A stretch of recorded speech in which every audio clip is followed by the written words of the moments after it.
रहे थे कि वेद का अर्थ करते समय हम लोग उसका धातु अर्थ लेते हैं, ये हम आपको बता रहे हैं।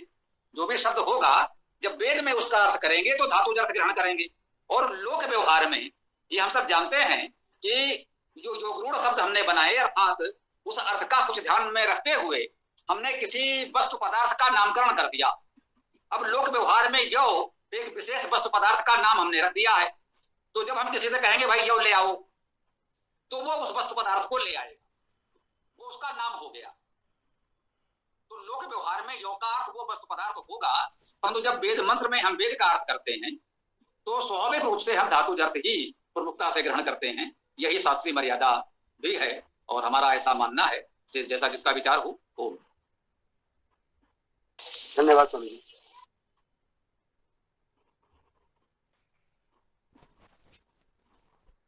जी स्वामी जी, जरा वियूय को थोड़ा विस्तार से समझाने का प्रयत्न कीजिए। वियूय विलग करना, इसको थोड़ा विस्तार से। वियू में हमने आपको बताया वि उपसर्ग है और यू धातु है जिसका अर्थ हुआ अलग करना। जब धातु के यू धातु के अर्थ में मिलाना और अलग करना दोनों अर्थ हैं, ये तो ठीक है, तो यहाँ पर हमने अलग करने का अर्थ ग्रहण किया है ना। वि उपसर्ग और यू धातु का अर्थ मिलाना अलग करना, इस प्रकार से विशेष रूप से मिलाना, मिला करके या अलग करके दोनों अर्थ हो सकते हैं। तो यहाँ पर अलग करके अर्थ हमने लिया है, क्योंकि काटने की बात कर रहे हैं तो ये हम कह रहे हैं कि जो अनुचित है हानिकारक है उसे अलग करके काटा जा सकता है। ठीक है, ठीक स्वामी जी, धन्यवाद। गुरुजी, अनुपूर्व में धातु किस प्रकार ली गई है पश्चिदर्श? हाँ बेटा, ये छपने में चूक हुई है। अभी जब तुमने पढ़ा तो मेरा ध्यान गया कि इसमें दृष्पस धातु नहीं है, ये कहीं छपाई की भूल है। अनुपसर्ग तो ठीक है और पूर्व ही है, पूर्व को सर्वनाम के रूप में भी ले सकते हैं। अनुपूर्वम मतलब एक तरह से क्रम से पहले के समान, और ठीक है ना। तो ये जो धातु आपने पढ़ी इसमें वो निश्चित रूप से एक चूक है, उसे हम लोग प्रयास करेंगे कि आगे उसे ठीक किया जा सके अगले संस्करण में। ठीक है,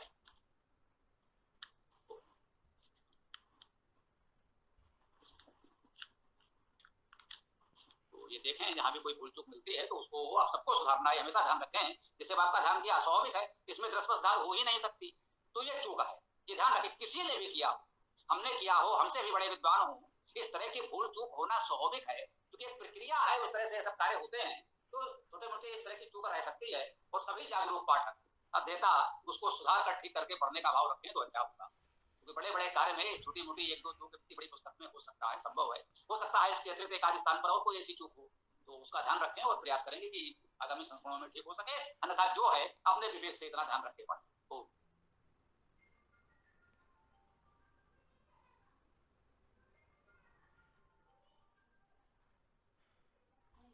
किसी का कोई प्रश्न हो, कुछ कहना चाहें तो बताएं, या फिर आगे बढ़ें पुलकित जी पाठ या समापन की ओर।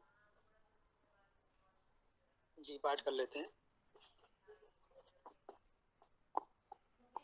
ओम गायत्री विष्णु जगति अनुष्टु पंते आशा रहती स्नेहा तको सचेदी संयंत्वा गायत्री विष्णु जगति भी सब चंद्र अनुष्टु पंक्ति सहित रहती उष्णिक भी ककुक सभी सूखी से इनको शांत करें।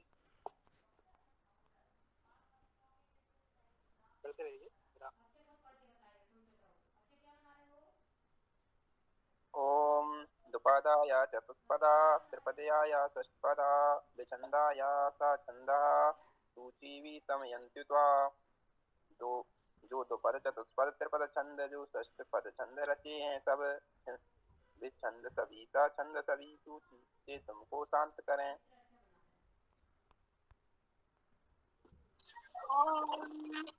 महानामन्यो रेवत्यो विश्वा आशा प्रभुवरिः मेघिः विद्युतो वाचः सूचिभिः शम्यन्तु त्वा। महानाम्नि जो रेवती तथा जो विश्वा आशा प्रभुवरी, मेघी विद्युत जो वाणी है सूची से तुमको शांत करें। ओम नार्या ते पत्नियों लोम चिन्वंतो मनीषिया देवानां पत्नियों दिशा सूची भी शमयन्तु त्वा।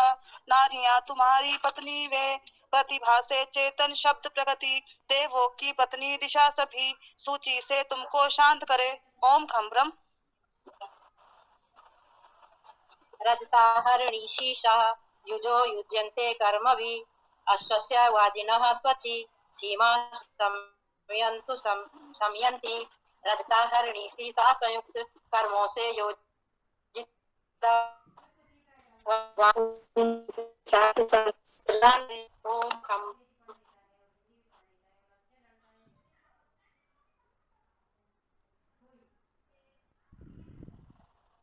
ओम कुवित अंग्य यवमंतो यवम चित यथा दान्ति अनुपूर्वम यूया इह इह एषां किन्हि भोजनानि ये बर्हिषो नम उक्तिं यजन्ति परिपूर्ण यथा यव क्षेत्र प्राप्त गुण दोष विलय कर देवी सुविचारित धान्य ग्रहण करके भोजन करते हैं इसी भांति कहते हैं नमः यजन करके। ओम खम ब्रह्म।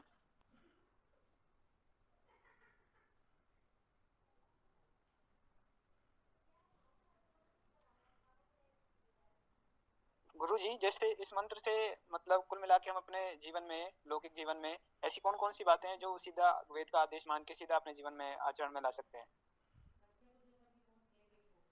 ये भाई इतने शब्द उनके जो अर्थ हमने पढ़े और ये मान कर पढ़ा कि इसका देवता, इसमें जब देवता सभासद है तो सभासद से किन गुणों की अपेक्षा है, तो स्वाभाविक है आपको भी सभासद के स्तर पर जाना है तो उन गुणों की आपसे अपेक्षा है। जो भी गुण हमने इसमें पढ़े हैं, बताए हैं, उन सारे गुणों को आपको अपनाना चाहिए। अब इसलिए या तो फिर वो सारे पुनः पढ़ दिया जाए, वो सारे शब्द उनके अर्थ आपको बताए जाए कि इस मंत्र में इन गुणों की अपेक्षा की गई है। क्यों भाई, ये तो प्रश्न ऐसा होगा कि जैसे मंत्र को दोहरा दिया जाए। क्यों भाई, बोलो। जी गुरुजी, मतलब मेरा आशय ऐसा था कि हर मंत्र का एक निष्कर्ष रूप होता है ना, कि निष्कर्ष स्वरूप हमको ये करना चाहिए, गुणों को तो अपनाना ही है कि भाई ये मान के चलें कि इस मंत्र में उपयुक्त भाव है कि जो हमें अपनाना चाहिए। इस प्रकार यदि सच कहें, सारी शास्त्रीयता से अलग हट करके सूची सूक्त में हमने इस मंत्र को पढ़ तो दिया है, लेकिन सूची सूक्त में जो चल रहा था, सूची भी सम्यक्त ना, वो इसमें कहीं नहीं है। इसमें जो अंतिम चरण था, नम युक्तिम यजन्ति, हमें तुमने बात कह दी है तो बेहतर रूप से कहूं, ये बहुत अच्छा लगा था। नम युक्तिम यजन्ति, कहते हैं नमाज यजन करते है ना, तो ये बात हमें विशेष रूप से कह सकते हैं प्रभावित कर गई। मुझे लगता है इस मंत्र को हमने इसीलिए इसमें पढ़ा है, नम युक्तिम यजन्ति, कहते हैं नमः यजन करते। यजन तो करें, लेकिन उसमें नमा का भाव महत्वपूर्ण है। आप चाहें तो इसको इस रूप में भी देख सकते हैं। सामान्यतः जब लोग यजन करते हैं तो प्रत्येक मंत्र के अंत में अपनी ओर से स्वाहा बोलते हैं, है ना।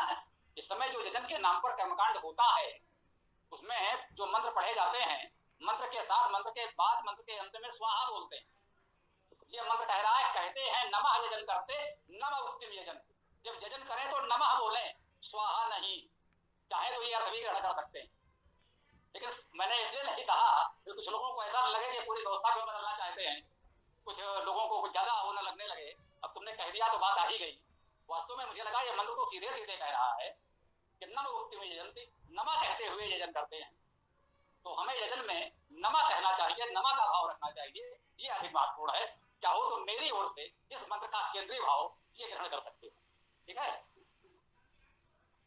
जी गुरुजी।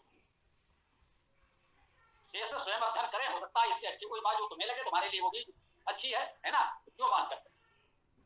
तो उसके मूल प्रेरणा है, जितना स्वाध्याय चिंतन करोगे वो अपने को जो लगेगी वो अपने लिए ज्यादा अच्छा है, ठीक है। प्रारंभ में हमें दूसरों से सीख करके पढ़ना होता है और धीरे धीरे फिर हमको हमारा हो जाता है, हमारी बात बनने लगे। यही तो ऋषि तो है, ऋषि होने का भाव यही हो। तो अब समापन करें, समय हो गया है जी। ओम यो असो आदित्य पुरुषः सो असो अहम ओम खम ब्रह्म। सभी को नमस्ते।